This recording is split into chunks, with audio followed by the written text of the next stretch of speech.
సాక్షాత్తు వెంకటేశ్వర స్వామి నాకు ప్రాణభిక్ష పెట్టాడు. ఏదో చెయ్యాలని ఆ రోజు నన్ను కాపాడాడు.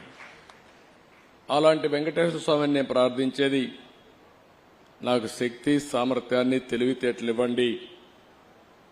ప్రపంచంలోనే తెలుగు జాతి నెంబర్ 1 జాతిగా ఉండడానికి ఆశీర్వదించండి. ప్రపంచంలోని ఇండియన్స్ అందరూ కూడా గ్లోబల్ సర్వీసెస్ అంటే ప్రపంచంలో ఉండే ప్రజలకు సేవలు అందించే అవకాశాన్ని కల్పించండి.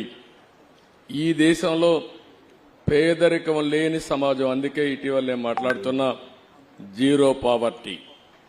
మనందరి బాధ్యత. సమాజం మనకి ఇవన్నీ ఇచ్చింది. ఈరోజు నేను ఒక ముఖ్యమంత్రిగా ఉన్నా, రమణ గారు former chief justice of India అయినా, లేకపోతే వేదిక పైన ఉండే పెద్దలు కొంతమంది మంత్రులైనా, ఇక్కడికి ఉండేవాళ్లు